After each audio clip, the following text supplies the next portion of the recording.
ಈ ನಮ್ಮ ಜ್ಯೋತಿಷ್ಯ ಶಾಸ್ತ್ರಕ್ಕೆ ಸಂಗೀತವನ್ನ ಅದರ ಅಕ್ಷರಗಳನ್ನ ಹೊಂದಿಸಿ ನೋಡೋದಾದ್ರೆ 7 ಅಕ್ಷರಗಳಿಗೆ 7 ಗ್ರಹಗಳ ಅಧಿಪತ್ಯ ಇದೆ. ಯಾಕೆ ನಕಾರಾತ್ಮಕ ಭಾವನೆ? 40ಕ್ಕೆ ಏನು ವಯಸ್ಸಾಗಿರುತ್ತೆ? ದೇವರು ನಿಗದಿಪಡಿಸಿರೋದು ಪ್ರತಿಯೊಬ್ಬ ಮನುಷ್ಯನ ಆಯಸ್ಸು 120 ವರ್ಷ. ನಾವು ದಶಾಭುಕ್ತಿಯನ್ನು ಬರೆಯದೆ 120 ವರ್ಷ.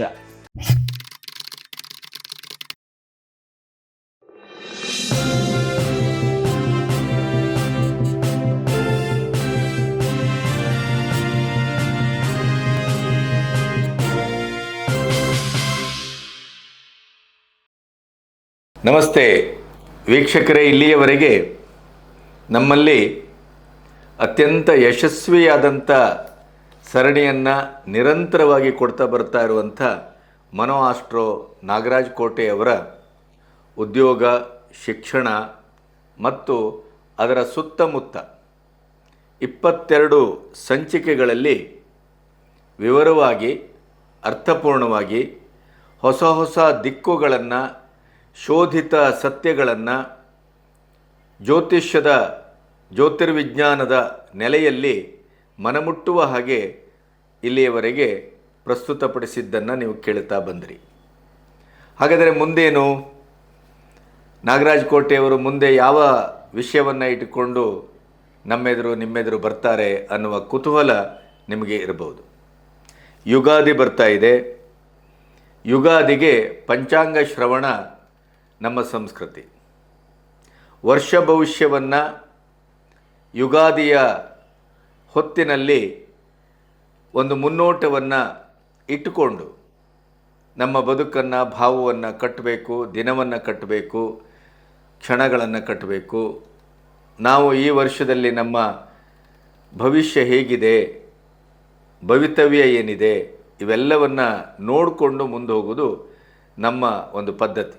ಹಾಗಾಗಿ ಅದು ರಾಜಕೀಯ ಇರ್ಬೋದು, ಪ್ರಾಕೃತಿಕವಾದಂಥದ್ದಿರ್ಬೋದು, ಈ ಎಲ್ಲ ರೀತಿಯ ಒಂದು ಪಂಚಾಂಗ ಶ್ರವಣದ ನೆಲೆಯಲ್ಲಿ ವರ್ಷ ಭವಿಷ್ಯ ಮತ್ತು ಇತ್ಯಾದಿಗಳನ್ನು ಸಮಗ್ರವಾಗಿ ಯುಗಾದಿಯ ಹೊತ್ತಿನಲ್ಲಿ ನಾಗರಾಜ್ ಕೋಟೆಯವರು ನಿಮ್ಮೆದುರು ಪ್ರಸ್ತುತಪಡಿಸ್ತಾರೆ. ಅದರ ಸಿದ್ಧತೆಯೂ ಆಗ್ತಾ ಇದೆ. ಅದಕ್ಕಾಗಿ ನೀವು ಕಾಯ್ತೀರಿ ಮತ್ತು ನಿಮ್ಮ ಬದುಕಿನ, ಭಾವದ, ಪ್ರಕೃತಿಯ ಎಲ್ಲ ಒಂದು ಸತ್ಯಗಳನ್ನು ಮುನ್ನೋಟದ ದೃಷ್ಟಿಯಲ್ಲಿ ನಾವು ಕಂಡುಕೊಂಡಾಗ ನಾವು ಎಚ್ಚರದಿಂದ ನಡೆಯಬಹುದು ಅಂತ ಅಷ್ಟೇ. ಹಾಗಾಗಿ ಆ ಒಂದು ಅತ್ಯಂತ ಆಕರ್ಷಕವಾದಂಥ ಮತ್ತು ಅರ್ಥಪೂರ್ಣವಾದಂಥ ಸಂಚಿಕೆಗಳಿಗೆ ನೀವು ಕಾಯ್ತೀರಿ ಅನ್ನುವಂಥ ನೆಲೆಯಲ್ಲಿ, ಆ ನಂಬಿಕೆಯಲ್ಲಿ ಈ 22 ಸಂಚಿಕೆಗಳನ್ನು ಇವತ್ತು ಮುಗಿಸಿ ನಾವು ಒಂದು ತಾತ್ಕಾಲಿಕವಾದಂಥ ವಿರಾಮವನ್ನು ಪಡ್ಕೊಳ್ತಾ ಇದ್ದೇವೆ.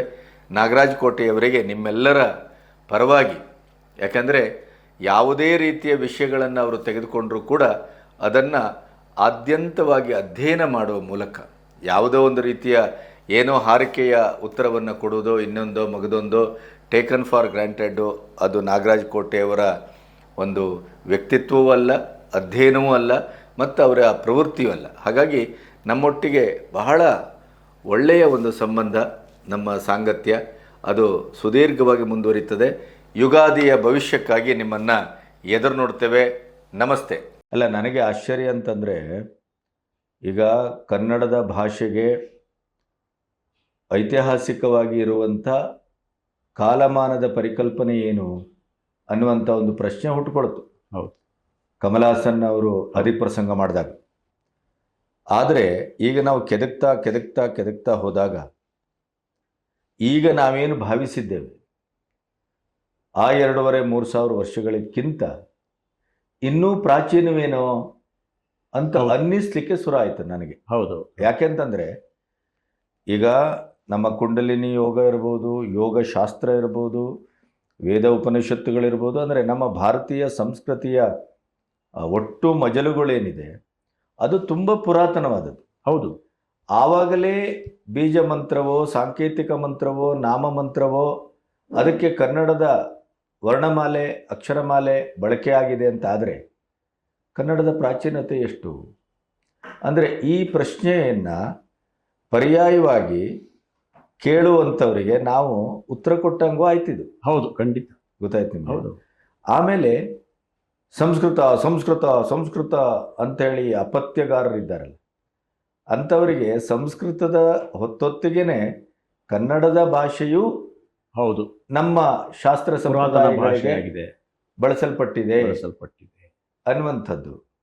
ಮತ್ತೆ ನೀವು ಬೆಳಗ್ಗೆ ಇದನ್ನು ತಂದಿಟ್ಟುಕೊಂಡು ಕೂತಾಗ ಇದು ಏನು ಅನ್ನುವಂಥ ಕುತೂಹಲವೂ ಇತ್ತು. ಆದರೆ ಅದಕ್ಕೆ ಒಂದು ಸಮರ್ಥವಾದಂಥ ದಾಖಲೆ ಮತ್ತು ಅದಕ್ಕೆ ವಿವರಣೆ, ಬರೀ ಸುಮ್ಮನೆ ಏನೋ ಹೇಳಿ ಈ ಕಾಲದಲ್ಲಿ ನಾವೊಂದು ಈ ಯೂಟ್ಯೂಬಲ್ಲಿ ಸೃಷ್ಟಿ ಮಾಡ್ಬಿಟ್ರ, ಸ್ವಯಂ ಸೃಷ್ಟಿ ಅಲ್ಲ ಇದು. ಹಾಗಾಗಿ ಭಾಷೆಯ ಪುರಾತನತೆ, ಭಾಷೆಯ ಗಾಂಭೀರ್ಯ, ನಮ್ಮ ಶಾಸ್ತ್ರ ಸಂಪ್ರದಾಯಕ್ಕೆ ಕನ್ನಡ ಭಾಷೆಯು ಕೂಡ ಹೊರತಾಗಿಲ್ಲ, ಅದು ಹೊಕ್ಕುಳು ಬಳ್ಳಿಯಿಂದ ರೀತಿಯಲ್ಲಿ ಬಂಧಿಸಲ್ಪಟ್ಟ ಮೂಲಭೂತ ಕೊಡುಗೆ ಆಗಿದೆ. ಹಾಗಾಗಿ ಒಂದು ವಿಸ್ಮಯ ಇದು, ಖಂಡಿತ ವಿಶೇಷ. ಜೊತೆಗೆ ನಿಮಗೆ ನೀವು ಹೇಳಿದ್ದ ಕಾರಣಕ್ಕೆ ನನಗೆ ಇನ್ನೂ ಒಂದು ಲಿಂಕ್ ಆಗುತ್ತೆ. ಸಂಗೀತ ಎಷ್ಟು ವರ್ಷಗಳಿಂದಿದೆ, ಯಾವ ಯಾವ ಯುಗಗಳ ಹಿಂದಿದೆ ಸಂಗೀತ? ಅಲ್ಲ, ಒಂದು ಅರ್ಥದಲ್ಲಿ ಬಿಗ್ ಬ್ಯಾಂಗ್ ಥಿಯರಿ ಅಂತ ನೀವು ಭಾವಿಸಿದ್ರೆ ಆ ಹುಟ್ಟುವಾಗಲೇ ನಾದವು ಹುಟ್ಟಿದೆ. ನಾದ ಬ್ರಹ್ಮ ಅಂತ ಕರಿತೇವೆ, ಹುಟ್ಟಿದೆ. ಆ ಸಂಗೀತದ 7 ಮೂಲ ಅಕ್ಷರಗಳು ಯಾವ ಭಾಷೆಯಲ್ಲಿದೆ ಅದೇಳಿ? ಸ ರಿ ಗ ಮ ಪ ದ ನಿ. ಹೌದು, ನಮ್ಗಲ್ಲೂ ಕನ್ನಡದ ಅಕ್ಷರಗಳೇ ಕಾಣ್ತಾ ಇದೆಯಲ್ಲ, ಮತ್ತೆ ಅದಕ್ಕೆ ಹೋದ್ರೆ ಅಲ್ಲೂ ಅದೇ ಇದೆ. ಸ ರಿ ಗ ಮ ಪ ದ ನಿ 7 ಅಕ್ಷರಗಳು ಕೂಡ ಅಲ್ಲೂ ಬಿಟ್ಟ ಕನ್ನಡದ ನಮಗೆ ಅಕ್ಷರಗಳ ಕೊಡುಗೆ ಆಯಿತು. ಅದನ್ನ ಈ ನಮ್ಮ ಜ್ಯೋತಿಷ್ಯ ಶಾಸ್ತ್ರಕ್ಕೆ ಸಂಗೀತವನ್ನ ಅದರ ಅಕ್ಷರಗಳನ್ನು ಹೊಂದಿಸಿ ನೋಡೋದಾದ್ರೆ 7 ಅಕ್ಷರಗಳಿಗೆ 7 ಗ್ರಹಗಳ ಆಧಿಪತ್ಯ ಇದೆ. ಇದು ತುಂಬಾ ಹಿಂದಿನ ಶಾಸ್ತ್ರೀಯ ಸಂಗೀತ ವಿದ್ವಾಂಸರಿಗೆ ಅಥವಾ ಗುರುಗಳಿಗೆ ಇದು ಗೊತ್ತಿರುತ್ತೆ ಅಂತ ಅನ್ಕೊಂಡಿದ್ದೀನಿ. ಗೊತ್ತೇ ಇರುತ್ತೆ. ಇತ್ತೀಚಿನ ಕಲಿಕಾ ವಿದ್ಯಾರ್ಥಿಗಳಿಗೆ ಇದು ಗೊತ್ತಿಲ್ಲದೆ ಇರಬಹುದೇನೋ, ಅಥವಾ ಹೇಳಿರ್ಬೋದೇನೋ ಕೆಲವರು ಗುರುಗಳು. ಸಾಗೆ ರವಿ, ರೀಗೆ ಬುಧಗ್ರಹ, ಗಾಗೆ ಶನಿ, ಮಾಗೆ ಶುಕ್ರ, ಪಾಗೆ ಚಂದ್ರ, ಧಾಗೆ ಕುಜ, ನೀಗೆ ಗುರು. ಸ ರಿ ಗ ಮ ಪ ದ ನಿ. ರವಿ, ಬುಧ, ಶನಿ, ಶುಕ್ರ, ಚಂದ್ರ, ಕುಜ, ಗುರು. ಅಲ್ಲಿಗೆ ಪ್ರತಿಯೊಬ್ಬ ಸಂಗೀತಗಾರರು ತಾವು ಹಾಡುವಾಗ ತಮ್ಮ ಸ್ವರಗಳ ಜೊತೆಗೆ 7 ಗ್ರಹಗಳ ಅನುಗ್ರಹವೂ ಇದೆ. ಆವಾಗಲೇ ಒಬ್ಬ ಕಲಾವಿದ ಪ್ರಖ್ಯಾತನಾಗೋದು ಅಥವಾ ಸಾಧಕನಾಗೋದಕ್ಕೆ ಸಾಧ್ಯ. ಮತ್ತು ಅವರಿಗೆ ಗೊತ್ತಿಲ್ಲದೆ ಇದ್ದ ಹಾಗೇನೆ ಅಲ್ಲಿ 7 ಗ್ರಹಗಳ ಆರಾಧನೆಯೂ ನಡೀತದೆ. ಇದು ಬಹಳ ಪೂರಕವಾದ ಆಲಾಪದೊಟ್ಟಿಗೆ ಆರಾಧನೆಯೂ ನಡೀತದೆ. ಖಂಡಿತ ಖಂಡಿತ. ಹಾಗಾಗಿ ಈ ಗ್ರಹಗಳ ದೇವತಾರಾಧನೆಯನ್ನು ಮಾಡಿಕೊಂಡರೆ ಸಂಗೀತ ವಿದ್ಯೆ ಸಹ ಚೆನ್ನಾಗಿ ಒಲಿಯುತ್ತದೆ. ಹಾಗಾಗಿ ಸಂಗೀತ, ನಟನೆ, ನೃತ್ಯ ಕಲಿಯುವ ವಿದ್ಯಾರ್ಥಿಗಳಿಗೂ ಕೂಡ ಗ್ರಹಗಳ ಪ್ರೇರಣೆ ಮತ್ತು ಆಶೀರ್ವಾದ ಬಹಳ ಮುಖ್ಯ ಅಂತ ಈ ಸಂದರ್ಭದಲ್ಲಿ ನಮಗೆ ಗೊತ್ತಾಗ್ತದೆ. ಇನ್ನು ಯಾವ ಯಾವ ಗ್ರಹಗಳಿಗೆ ಯಾವ ಯಾವ ದೇವತೆಗಳು ಕಾರಕರು ಅದನ್ನು ಹೇಳ್ತೀವಿ. ಇದು ಬಹಳ ಮುಖ್ಯ. ನಾವು ಶನಿ, ಗುರು ನಾವು ಆರಾಧಿಸ್ಬೇಕಾ, ಅಥವಾ ಗ್ರಹಗಳನ್ನೇ ಆರಾಧಿಸ್ಬಿಟ್ಟು ಬೇರೆ ದೇವ್ರನ್ನ ಆರಾಧಿಸೋ ಹಾಗಿಲ್ವಾ? ಆಗಿದ್ರು ನಮ್ಮನೆ ದೇವ್ರು ಶಿವ ಇದೆಯಲ್ಲ, ನಮ್ಮನೆ ದೇವರು ವೆಂಕಟೇಶ್ವರ ಇದೆಯಲ್ಲ ಅನ್ನುವವರಿಗೂ ಇಲ್ಲಿ ಉತ್ತರ ಸಿದ್ಧವಿದೆ. ರವಿ, ಗುರು ಗ್ರಹಕ್ಕೆ ಕಾರಕರು ಶಿವ, ರುದ್ರ ದೇವತೆಗಳು. ಅಂದ್ರೆ ನೀವು ಶಿವನನ್ನ, ರುದ್ರನನ್ನ ಆರಾಧಿಸಿದರೆ ರವಿ ಮತ್ತು ಗುರು ಗ್ರಹವನ್ನ ಆರಾಧಿಸಿದ ಹಾಗೆ, ಎಲ್ಲ ಒಂದೇ.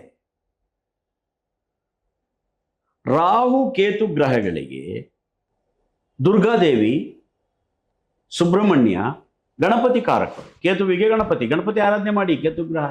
ದುರ್ಗಾದೇವಿ ಆರಾಧನೆ ಮಾಡಿ, ರಾಹುವನ್ನು ನಾವು ಪ್ರಾರ್ಥನೆ ಮಾಡಿದಾಗ. ಚಂದ್ರನಿಗೆ ಸರಸ್ವತಿ, ಪಾರ್ವತಿ, ಬಾಲಗಣಪತಿ. ಗಣಪತಿಯಲ್ಲಿ 2 ವಯೋಮಾನ ಇದೆ. ಒಂದು ಬಾಲಗಣಪತಿ, ಇನ್ನೊಂದು ವಯೋಗಣಪತಿ. ಬಾಲಗಣಪತಿಗೆ ಕಾರಕ ಚಂದ್ರ. ನಾವು ನೋಡಿದ್ದೀವಿ ಫೋಟೋ, ಗಣಪತಿ ಅಂಬೆಗಾಲಿಕ್ತಿರ್ತಕ್ಕಂಥದ್ದು ಫೋಟೋ, ಪಾರ್ವತಿಯ ತೊಡೆ ಮೇಲೆ ಕೂತಿರ್ತಕ್ಕಂಥ ಗಣಪತಿ. ಬಾಲಗಣಪತಿಗೆ ಚಂದ್ರಕಾರ. ಬುಧನಿಗೆ ವಯೋಗಣಪತಿ, ಮತ್ತೆ ಗಣಪತಿ ಬಂತು. ಬುಧನಿಗೆ ವಯೋಗಣಪತಿ ಮತ್ತೆ ವಿಷ್ಣು ಕಾರಕರು. ವಿಷ್ಣು ಮತ್ತು ನಾವು ಗಣಪತಿಯನ್ನು ಆರಾಧನೆ ಮಾಡಿದ್ರೆ ಬುಧನನ್ನ ಆರಾಧನೆ ಮಾಡಿದ ಹಾಗೇನೆ. ಕುಜನಿಗೆ ನರಸಿಂಹಸ್ವಾಮಿ ಮತ್ತೆ ಸುಬ್ರಹ್ಮಣ್ಯ ದೇವರುಗಳು ಕಾರಕರು. ನರಸಿಂಹಸ್ವಾಮಿ ನೀವು ದೇವಸ್ಥಾನಕ್ಕೆ ಹೋದರೆ ಕುಜನಿಂದ ಶಾಂತಿ ಮಾಡಿದ ಹಾಗೆಯೇ. ಶುಕ್ರನಿಗೆ ಲಕ್ಷ್ಮಿ, ನಟರಾಜ ಮತ್ತು ದೇವೇಂದ್ರ ಕಾರಕ. ನಟರಾಜ ಅಂದರೆ ಕಲೆ, ಲಕ್ಷ್ಮಿ ಅಂತಂದರೆ ನಾವು ಆರಾಧಿಸುವ ದೈವ. ಅದಕ್ಕೆ ಹಣಕ್ಕೂ ಕೂಡ ಲಕ್ಷ್ಮಿಯನ್ನು ಹೋಲಿಸ್ತಾರೆ. ಬಟ್ ಹಣಕ್ಕೂ ಲಕ್ಷ್ಮಿಗೂ ಸಂಬಂಧ ಇಲ್ಲ ಅಂತ ಕೆಲವು ಶಾಸ್ತ್ರಗಳು ಹೇಳುತ್ತೆ. ಲಕ್ಷ್ಮಿ ನೇರವಾಗಿ ಹಣ ಕೊಡುವುದಿಲ್ಲ. ಶಿವನ ಹತ್ರ, ವಿಷ್ಣು ಹತ್ರ ತೆಗೆದುಕೊಂಡು ಅವರು ನಮಗೆ ಹಣವನ್ನು ಜನಗಳಿಗೆ ಕೊಡುತ್ತಾರೆ ಅಂತ ಎಲ್ಲೋ ಶಾಸ್ತ್ರಗಳಲ್ಲಿ ಅದನ್ನು ಉಲ್ಲೇಖ ಮಾಡ್ತಾರೆ. ಆದರೆ ಲಕ್ಷ್ಮೀ ದೇವರ ಫೋಟೋಗಳಲ್ಲಿ ಲಕ್ಷ್ಮೀ ದೇವಿಯ ಕೈಯಿಂದ ಒಂದು ನಾಣ್ಯಗಳು ಸುರಿಯುತ್ತಿರುವ ದೃಶ್ಯ ಇರೋದ್ರಿಂದ ಲಕ್ಷ್ಮಿ ಹಣ ಕೊಡ್ತಾರೆ ಅಂತ ಒಂದು ಭಾವನೆ ಇದೆ.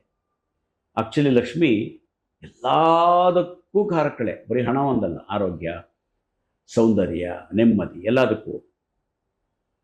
ದೇವೇಂದ್ರ ಕಲೆ, ಎಂಟರ್ಟೈನ್ಮೆಂಟ್, ಈ ಥರದಕ್ಕೆಲ್ಲ ದೇವೇಂದ್ರ ಕಾರಕ ಆಗಿ ಶುಕ್ರನಿಗೆ ಈ ದೇವತೆಗಳು ಕಾರಕ ಆಗ್ತಾರೆ.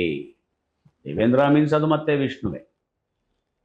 ಈ ನಮ್ಮ ಜೀವನದಲ್ಲಿ ಈ ರೀತಿಯ ದೇವರುಗಳು, ಗ್ರಹಗಳನ್ನು ನಾವು ಆರಾಧಿಸ್ತಾ ಬಂದರೆ, ಇದುವರೆಗೂ ನಾವು ಏನು ಸಂಚಿಕೆಗಳಲ್ಲಿ ಹೇಳ್ಕೊಂಡು ಬಂದ್ವಿ, ಶಾಲಾ ವಿದ್ಯಾರ್ಥಿಗಳಿಗೆ, ನೌಕರಿಗೆ ಹೋಗುವಂಥ ಯುವಕರಿಗೆ, ಬಿಸ್ನೆಸ್ ಮಾಡತಕ್ಕಂಥ ಆ ವಯೋಮಾನದವರಿಗೆ, ಇಷ್ಟು ನಾವು ಈ ಸಂಚಿಕೆಗಳಲ್ಲಿ ಹೇಳತಕ್ಕಂಥ ವಿಚಾರಗಳು ಸಂಪೂರ್ಣ ಮನದಟ್ಟು ಮಾಡಿಕೊಂಡರೆ, ಈ ಎಲ್ಲ ಗ್ರಹಗಳ ಆರಾಧನೆ, ಪ್ರಾರ್ಥನೆ, ನಾವು ಕೊಟ್ಟಿರ್ತಕ್ಕಂಥ ಮಂತ್ರಗಳನ್ನು ಮಾಡಿಕೊಂಡರೆ ಎಲ್ಲ ವಿದ್ಯಾರ್ಥಿಗಳು, ಎಲ್ಲ ವ್ಯವಹಾರಸ್ಥರು ಸಕ್ಸಸ್ ಕಾಣುವುದರಲ್ಲಿ ಸಂದೇಹವೇ ಇಲ್ಲ.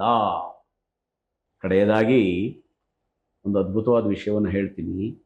ಇದು ನಾನು ಸ್ವತಃ ಪ್ರತಿದಿನ ನಮ್ಮ ಜ್ಯೋತಿಷ್ಯ ಸಲಹಾ ಕೇಂದ್ರಕ್ಕೆ ಬರುವ ಎಷ್ಟೋ ಜನ ಯಂಗ್ಸ್ಟರ್ಸ್ ಬಾಯ್ನಲ್ಲಿ ಬರುವಂಥ ಒಂದು ನಕಾರಾತ್ಮಕ ಮಾತುಗಳನ್ನು ಕೇಳಿ ಕೇಳಿ ಕೇಳಿ ನನಗೆ ರೋಸಿ ಹೋಗಿದೆ. ಅವರಿಗೆ ಒಂದು ಮಾತು ನಾನು ಅವರಿಗೆ ಹೇಳ್ತೀನಿ, ಕೆಲವು ಯುವಕರಿಗೆ ನಿಮಗೆ 35 ವರ್ಷ ಆದಮೇಲೆ ತುಂಬ ಒಳ್ಳೆಯ ದಿನಗಳಿದೆ, 40 ವರ್ಷ ಆದಮೇಲೆ ತುಂಬ ಒಳ್ಳೆಯ ದಿನಗಳಿದೆ.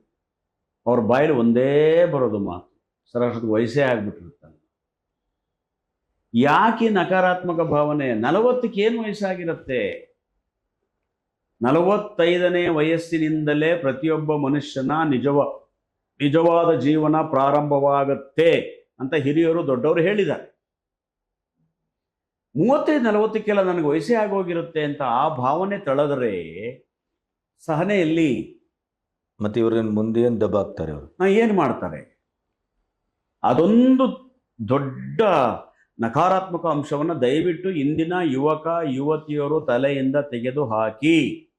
ರಿಕ್ವೆಸ್ಟ್ ಮಾಡ್ತೀನಿ ಸಂಚಿಕೆ ಮೂಲಕ. ಯಾವಾಗಲೂ ಆಶಾವಾದಿಗಳಾಗಿರಿ. ನನಗೆ ಮುಂದೆ 45ಕ್ಕೋ 50ಕ್ಕೋ ತುಂಬ ಒಳ್ಳೆಯ ದಿನಗಳಿದೆ. ಉದಾಹರಣೆ ತಗೊಳ್ಳಿ, ಮಹಾತ್ಮ ಗಾಂಧೀಜಿಯವರು ಲೋಕ ಪ್ರಖ್ಯಾತರಾಗಿದ್ದು ಅವರು ಜೀವನ ಅಂತ್ಯವಾಗುವುದಕ್ಕಿಂತ 15-20 ವರ್ಷ ಮುಂಚೆ. ಬಾಲ್ಯದಿಂದನೇ ಯಾರೂ ಫೇಮಸ್ ಆಗಲ್ಲ. ಯಾವುದೇ ಸಾಧಕರನ್ನ ತೆಗೆದು ನೋಡಿ, ಅಂಬೇಡ್ಕರ್ ಅವರಿಂದ ಹಿಡಿದು ಅಬ್ರಹಾಂ ಲಿಂಕನ್ ಇಂದ ಹಿಡಿದು ಎಲ್ಲರೂ ಅಷ್ಟೇ ಜೀವನದ ಕೊನೆಯಲ್ಲಿ ಸಾರ್ಥಕತೆಯನ್ನು ಕಂಡಿದ್ದಾರೆ. ಅಂದರೆ ಅವ್ರಿಗೆಲ್ಲ ಒಳ್ಳೆಯ ದೆಸೆ ಇತ್ತು, ಒಳ್ಳೆ ಕಾಲ ಇತ್ತು ಅಂತ ತಾನೇ ಅರ್ಥ. ಆದರೆ ಇಂದಿನ ಯುವಜನಾಂಗಕ್ಕೆ ಏನಾಗಿದೆ, ಎಕ್ಸ್ಪೆಕ್ಟೇಷನ್ ಜಾಸ್ತಿ, ಅರ್ಜೆನ್ಸಿ ಜಾಸ್ತಿ. ಪ್ರಪಕ್ಕಾಗು ಬೇಗ ಆಗ್ಬಿಡ್ಬೇಕೆಲ್ಲ. ಇಲ್ಲಿಂದ ಆಗ್ತದೆ. ನನ್ನ ಸ್ವತಃ ಅನುಭವ ಹೇಳ್ತೀನಿ ಕೇಳಿ. ನನ್ನ ಕೈನಲ್ಲಿ ಅತಿ ಹೆಚ್ಚು ಮೊತ್ತ 15,000ವನ್ನು ಒಂದೇ ಬಾರಿ ನೋಡಿದಾಗ ನನಗೆ 42 ವರ್ಷ. ಅದಕ್ಕಿಂತ ಹಿಂದಿನ ಜೀವನವನ್ನು ಕಲ್ಪನೆ ಮಾಡಿ. ತಾಳ್ಮೆ ಅಷ್ಟೇ. ಅದಾದ ನಂತರ ದೊಡ್ಡ ಮೊತ್ತದ ಹಣಗಳನ್ನ ನೋಡ್ತಾ ಬಂದ್ವಿ. ಬಟ್ ಅಲ್ಲಿವರೆಗೂ ಪೇಷನ್ಸ್ ಇತ್ತಲ್ಲ. ಇಲ್ಲ, ನನಗೊಂದು ಕಾಲ ಇದೆ, ಒಂದು ದೇವರು ಕೊಡ್ತಾನೆ, ನನಗೊಂದು ಟೈಮ್ ಬರುತ್ತೆ, ಅದನ್ನು ಈ ಮಾತನ್ನು ಯಾಕೆ ನಾನು ಹೇಳ್ತಿದ್ದೆ ಅಂದರೆ, ನನ್ನ ಹತ್ರ ಬರ್ತಕ್ಕಂಥ ಯಂಗ್ಸ್ಟರ್ಸಲ್ಲಿ ಸುಮಾರು ಜನಗಳಿಗೆ ಈ ಮಾತು ಕೇಳಿದಾಗ ನಂಗೆ ತುಂಬ ನೋವಾಗುತ್ತೆ ಮನಸ್ಸಿಗೆ. ಸಿಟ್ಟು ಬರಲ್ಲ, ನೋವಾಗತ್ತೆ. ಯಾಕಪ್ಪ ಇವ್ರಿಗೆ ಇಷ್ಟು ಬೇಗ ಈ ಒಂದು ಡಿಪ್ರೆಷನ್ ಮನಸ್ಥಿತಿ ಬಂತು, ಟೈಮ್ ಇದೆಯಲ್ಲ ಇನ್ನ. ಅಕಾಲದಲ್ಲಿ ಮುಪ್ಪು, ಇದು ಕರೆಕ್ಟ್ ವರ್ಡ್. ಅಕಾಲದಲ್ಲಿ ಮುಪ್ಪು ತಂದ್ಕೋತಾ ಇದ್ದಾರಲ್ಲ, ಆ ತಿಳುವಳಿಕೆ ತಪ್ಪು. ಇನ್ನೊಂದು ಇಲ್ಲಿ ಬರೋ ನೆಗೆಟಿವ್ ಮಾತುಗಳು ಕೇಳಿದ್ದೀನಿ, ಅದನ್ನು ಆಡಬೇಡಿ. ನಿಮಗೆ 70-80 ವರ್ಷದವರೆಗೂ ದೀರ್ಘಾಯಸ್ಸಿದೆ ರೀ. ಅಲ್ಲಿವರೆಗೆ ಯಾರು ಇರ್ತಾರೆ ಸರ್? ಅವರೇ ಹೇಳ್ಬಿಡೋದು, ಅದನ್ನು ಅವರೇ ಡಿಸೈಡ್ ಮಾಡ್ಬಿಡೋದು. ಅದೇ ಒಂದು 65 ದಾಟಿದ ಮೇಲೆ ಮತ್ತೆ ಬಂದರೆ ಸರ್ ನಾನೊಂದು 80ರವರೆಗೆ ಬದುಕ್ತೇನೆ ಸರ್ ಅಂತಾರೆ. ಸರ್ 60ರವರೆಗಿರೋದ ಇವತ್ತಿನ ಪ್ರಪಂಚದಲ್ಲಿ, ಇವತ್ತಿನ ಸಮಾಜದಲ್ಲಿ, ಇವತ್ತಿನ ಈ ವ್ಯಕ್ತಿಗಳ ಜೊತೆ ಅಂತಾರೆ. ಸಾವನ್ನ ವೆಲ್ಕಮ್ ಮಾಡ್ಕೋಬೇಡಿ, ಬಂದ್ಬಿಡುತ್ತೆ ಬೇಗ. ಆಶಾವಾದಿಗಳಿರಿ, ಇಲ್ಲ ನನಗಿನ್ನೂ ಮಾಡಬೇಕಾದಂಥ ಕಾರ್ಯಗಳು ತುಂಬ ಇದೆ, ನಾನು ಅಲ್ಲಿವರೆಗೂ ಇರ್ತೀನಿ ಅಂತ ಸಂಕಲ್ಪ ಹಾಕ್ಕೊಳ್ಳಿ. ಯಾಕೆ ಬರ ಮಾಡ್ಕೊಂಡು? ಕೊರೋನಾದಲ್ಲಿ ಆದಂಥ ಬಹಳಷ್ಟು ಸಾವುಗಳು ಈಗ ಸಾವನ್ನ ಆಹ್ವಾನ ಮಾಡ್ಕೊಂಡಿದ್ದೇ ಆಗಿತ್ತು. ಕಾಯಿಲೆಗಿಂತಲೂ ಭೀಕರ ಅದು ಮನಸ್ಥಿತಿ. ಹಾಗಾಗಿ ಅದನ್ನು ಹೇಳಬೇಕಿತ್ತು, ಹೇಳದೆ ನಾನು. ದಯವಿಟ್ಟು ಯಾವ ಯುವಕ ಯುವತಿಯರಿಗೆ 30-40ಕ್ಕೆಲ್ಲ ಏಜ್ ಆಗಿಬಿಡತ್ತೆ, ಅಲ್ಲಿ ಮೇಲೆ ಏನು ಯೂಸ್ ಇಲ್ಲ, ಆಮೇಲೆ ಬದುಕೇ ಅಲ್ಲ, ಆಮೇಲಿಂದೆಲ್ಲ ವೇಸ್ಟು, ನಡೆಯೋಕ್ಕಾಗಲ್ಲ, ಕಾಲು ನೋವು ಬರುತ್ತೆ, ಅಥವಾ ವಯಸ್ಸಾಗಿ ಹೋಗ್ತೀವಿ, ಅವೆಲ್ಲ ತೆಗೀರಿ ಭಾವನೆ. ಏನಾದರೂ ನಿಮ್ಮ ಮುಂದೆ ಕೂತ್ಕೊಂಡು ಇಷ್ಟೊಂದು ಸದೃಢವಾಗಿ ನಾನು ಮಾತಾಡ್ತಿದ್ದೀನಿ. ಮೊನ್ನೆ ತಾನೇ ನಾನು ಷಷ್ಠಿ ಪೂರ್ತಿ ಆಚರಿಸ್ಕೊಂಡೆ. 60 ವರ್ಷ. ನಿಮಗೇನಾರ ಅನ್ನಿಸ್ತಾ ಇದೆಯಾ ನಮ್ಗೆ ವಯಸ್ಸಾಗಿದೆ ಅಂತ? ಹೇಳ್ರಿ. ಇನ್ನು 20 ವರ್ಷ ಇದೇ ಚೈತನ್ಯ ಇರುತ್ತೇನೋ ಅನ್ನುವಷ್ಟು ಭಾವನೆ ನಮ್ಮ ಮನಸ್ಸೊಳಗೆ. ಏಜಾಗಲಿ, 40ಕ್ಕೆ ಯಾಕೆ ಏಜ್ ಆಗ್ತದೆ? ದೇವರು ನಿಗದಿಪಡಿಸಿರೋದು ಪ್ರತಿಯೊಬ್ಬ ಮನುಷ್ಯನ ಆಯಸ್ಸು 120 ವರ್ಷ. ನಾವು ದಶಾಭುಕ್ತಿಯನ್ನು ಬರೆಯದೆ 120 ವರ್ಷ. ಇನ್ನು ಅದರಲ್ಲಿ ಅವರವರ ಶಕ್ತಿಯಾನುಸಾರ ಅವರವರಲ್ಲಿ ಆಯುಷ್ಯ ಬಲದ ಪ್ರಕಾರ 80, 90 ಎಸೆಟ್ರಾ 70, 80. 40ಕ್ಕೆ ಯಾಕೆ ಈ ಒಂದು ನಿರಾಶಾಭಾವ?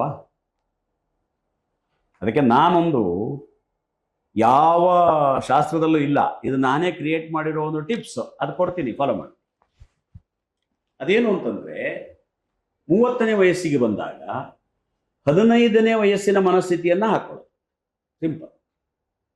ಬೇಜಾರಾಗಲ್ವೇ? ಆ ಹುರುಪಿರುತ್ತಲ್ಲ, ಉಲ್ಲಾಸ, ಸ್ಟೇಟಸ್. 50ನೇ ವಯಸ್ಸಿಗೆ ಹೋದಾಗ 25ನೇ ವಯಸ್ಸಿನ ವ್ಯಕ್ತಿಯ ಮನಸ್ಥಿತಿಯನ್ನು ಹಾಕೊಳ್ಳೋದು. ದೇಹ 50 ಇರಲಿ, ಮನಸ್ಥಿತಿ 25 ಹಾಕೊಳ್ಳೋದು. 60 ವರ್ಷ ಆದಾಗ 30 ಹಾಕೊಳ್ಳೋದು. 80 ವರ್ಷ ವಯಸ್ಸಾದಾಗ 40ನೇ ವಯಸ್ಸಿನವರ ಮನಸ್ಥಿತಿಯನ್ನು ಹಾಕೊಳ್ಳೋದು. ಆವಾಗ ನನಗೆ ವಯಸ್ಸಾಗೋಯ್ತು, ನನಗೊಂದು ಗೌರವ ಬೇಕು, ನನಗೊಂದು ಆದ್ಯತೆ ಬೇಕು, ಈ ಭಾವನೆಗಳು ಬರಲ್ಲ. ಯಾರೇನಂದ್ರೂ ಬೇಜಾರಾಗಲ್ಲ. ಯಾಕೆ ನಾವು 40 ವರ್ಷ ವಯಸ್ಸಲ್ಲಿ ಇಳಿದು ಬಿಟ್ಟಿರ್ತೀವಿ, ದೇಹ ಮಾತ್ರ 80 ಇರುತ್ತೆ. ಇದ್ಕೊಳ್ಳಿ, ಅದಕ್ಕೂ ನಮಗೂ ಸಂಬಂಧ ಇಲ್ಲ. ಮನಸ್ಥಿತಿಯನ್ನು ಕಡಿಮೆ ಮಾಡ್ಕೊಳ್ಳಿ. ಆಮೇಲೆ ಮನೆ ಒಳಗೆ ನೀವಿರುವಾಗ ಎಲ್ಲದನ್ನು ಎಕ್ಸ್ಪೆಕ್ಟ್ ಮಾಡಿಕೊಂಡು ತಂದೆ ತಾಯಿಗಳು ಜೊತೆ ಈ ಮಕ್ಕಳುಗಳು ಯುವಕರು ಜಗಳಾಡಕ್ಕೆ ಹೋಗ್ಬೇಡಿ. ಯಾವುದೇ ಮನೆಯಲ್ಲಿ ನೀವಿದ್ದೀರಾ, ನಾನು ಗೆಸ್ಟ್ ಅಂದ್ಕೊಳ್ಳಿ. ನಾವು ಯಾರ ಮನೆಗೆ ಗೆಸ್ಟ್ ಆಗಿ ಹೋದ್ರೆ ನಾವು ಇವೆಲ್ಲದಕ್ಕೂ ಹೋದ್ಮೇಲೆ ಅಬ್ಜೆಕ್ಷನ್ ಆಗ್ತೀವ? ತಣ್ಣಗಿರೋ ಕಾಫಿ ಕೊಟ್ಟರೆ ಕುಡಿತೀವಿ, ಮೆತ್ತಗಾಗಿರೋ ಬಿಸ್ಕೆಟ್ ತಿಂತೀವಿ, ಮುರಿದೋಗಿರೋ ಕುರ್ಚಿ ತೋರಿಸಿದ್ರೆ ಕೂರ್ತೀವಿ. ಮನೇಲಿ ಯಾಕೆ ಮುಂದೆ ಗಲಾಟೆ ಮಾಡ್ತೀವಿ? ಕಾಫಿ ಬಿಸಿ ಆಗಿದೆ ಇದಕ್ಕೆ ಜಗಳ, ಬಿಸ್ಕೆಟ್ ಕೊಡದೇ ಇದ್ದಕ್ಕೆ ಡೈವರ್ಸು, ಕಾಫಿ ಮಾಡದೇ ಇದ್ದಕ್ಕೆ ಡಿವೋರ್ಸು. ಆ ಪಾಪ ಕಷ್ಟಪಟ್ಟು ಸಾಕಿರ್ತಾರೆ ನಿಮ್ಮನ್ನು, ಅಪ್ಪ ಅಮ್ಮನ ಮೇಲೆ ಜಗಳ. ನಾವು ಕೇಳ್ತೀವಲ್ಲ, ಇಷ್ಟಾಗದೇ ಇದ್ಮೇಲೆ ಯಾಕೆ ನೀವು ನಮ್ಗೆ ಜನ್ಮ ಕೊಟ್ರಿ ಅಂತ ಕೇಳೋ ಮಕ್ಕಳಿದ್ದಾರೆ. ಅವೆಲ್ಲ ತಪ್ಪು ಮಾಡಬೇಡಿ. ನಿಮ್ಗೆ ಒಳ್ಳೆ ಶಿಕ್ಷಣ ಪಡೆಯೋದಕ್ಕೆ, ನೀವು ಒಳ್ಳೆ ವಿದ್ಯಾರ್ಥಿಗಳಾಗೋದಕ್ಕೆ ಈ ರೀತಿಯ ಭಾವನೆಗಳು ಕೂಡ ಮುಖ್ಯ ಅಂತ ಜೀವಿಸಿ, ಗುರು ಹಿರಿಯರಿಗೆ ಗೌರವ ಕೊಡಿ. ನೀವು ಊಟ ಮಾಡುವ ಅನ್ನಕ್ಕೆ ಗೌರವ ಕೊಡಿ. ಯಾರು ಸಣ್ಣ ಸಹಾಯ ಮಾಡಿದರೂ ಕೂಡ ಅವರಿಗೆ ಥ್ಯಾಂಕ್ಸ್ ಹೇಳುವುದನ್ನು ರೂಢಿ ಮಾಡ್ಕೊಳ್ಳಿ. ಎಲ್ಲ ವಿಚಾರಗಳಿಗೂ ಆಭಾರಿಯಾಗಿರುವುದನ್ನು ರೂಢಿ ಮಾಡ್ಕೊಳ್ಳಿ. ಎಲ್ಲ ವಿಚಾರಕ್ಕೂ ಧನ್ಯವಾದವನ್ನು ಹೇಳಿ. ಪಂಚಭೂತವನ್ನು, ನಾನು ಈ ಮುಂಚೆನೇ ಹೇಳಿರುವಾಗೆ ಪಂಚಭೂತವನ್ನು ಸ್ಮರಿಸಿ, ಪ್ರಕೃತಿಯನ್ನು ಪ್ರೀತಿಸಿ, ಪ್ರಾಣಿಗಳನ್ನು ಪ್ರೀತಿಸಿ, ಗಿಡ ಮರವನ್ನು ಬೆಳೆಸಿ, ನಮ್ಮ ಸಾಲು ಮರದ ತಿಮ್ಮಕ್ಕ ಈ ಸಂದರ್ಭ ನೆನಪ,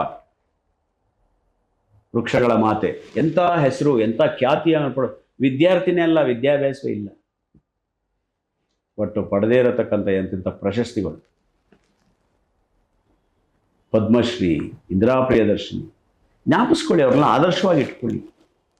ವಿದ್ಯಾರ್ಥಿಗಳಿಗೆ ಇವೆಲ್ಲ ಬಹಳ ಪೂರಕ. ಈ ಸಂಚಿಕೆಯ ಮೂಲಕ ಸಾಲುಮರದ ತಿಮ್ಮಕ್ಕನವರ ಆತ್ಮಕ್ಕೆ ಚಿರಶಾಂತಿಯನ್ನು ಕೊಡೋಣ ನಿರಂತರವಾಗಿ. ಅಂಥ ನೂರಾರು ತಿಮ್ಮಕ್ಕಗಳು ಹುಟ್ಲಿ ಈ ನೆಲದಲ್ಲಿ, ವೃಕ್ಷಗಳ ಸಂತೆ ಆಗಲಿ ಅಂತ ನಾವು ಹಾರೈಸ್ತಾ, ಶಿಕ್ಷಣ ಮತ್ತು ಉದ್ಯೋಗ ಇದರ ಬಗ್ಗೆ ನಮಗೆ ನಮ್ಮ ಜ್ಞಾನಕ್ಕೆ ಎಷ್ಟು ಲಭ್ಯವೋ, ನಮ್ಮ ಶಕ್ತಿಗೆ ಎಷ್ಟು ಲಭ್ಯವೋ ಅಷ್ಟನ್ನು ವೀಕ್ಷಕರಿಗೆ ಸಮರ್ಪಿಸುವ ಪ್ರಯತ್ನವನ್ನು ಬಿ ಗಣಪತಿ ಅವರ ಯೂಟ್ಯೂಬ್ ಚಾನಲ್ನ ಮೂಲಕ ನಾವು ಪ್ರಯತ್ನವನ್ನು ಮಾಡಿದ್ದೇವೆ ಪ್ರಾಮಾಣಿಕವಾಗಿ.